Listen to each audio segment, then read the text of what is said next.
Hello friends, ఇంకా మీరు గోరింటాకు పెట్టుకున్నారా లేదా? ఇది ఆషాఢ మాసం కదా, ప్రతి ఒక్క ఆడవాళ్ళు గోరింటాకు అయితే పెట్టుకుంటూ ఉంటారు. తెలంగాణలో అయితే ఆషాఢ మాసంలో ప్రతి ఒక్క ఆడవాళ్ళు కూడా గోరింటాకుని ఖచ్చితంగా పెట్టుకుంటారు. గోరింటాకు ఒకప్పట్లో ఎక్కడైనా ఫ్రీగా దొరికేది, ఇప్పుడు అలా కాదండి, డబ్బులు ఇచ్చి కొనుక్కోవాల్సి వస్తుంది. ఈ ఆకు నేను ఆకుకూరలు అమ్మే ఆమె దగ్గర తెప్పించాను. 20 రూపీస్ ఈ ఆకు.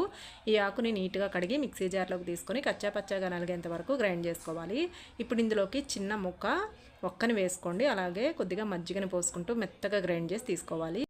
అలా అని మజ్జిగను ఎక్కువ పోసుకోవద్దండి, లూజ్ అయిపోతుంది. మనం పెట్టుకునేటప్పుడు కారిపోతూ ఉంటుందన్నమాట. అయినా ఈ రోజుల్లో గోరింటాకు తెచ్చుకొని ఇలా మిక్సీలో రుబ్బుకొని ఎవరు పెట్టుకుంటున్నారండి? రెడీమేడ్ మెహందీలు వచ్చేసాయి కదా, ఎక్కువగా వాటిల్ని పెట్టుకుంటూ ఉన్నారనమాట. కానీ గోరింటాకు పెట్టుకుంటేనే చాలా సాటిస్ఫైయింగ్గా ఉంటుంది.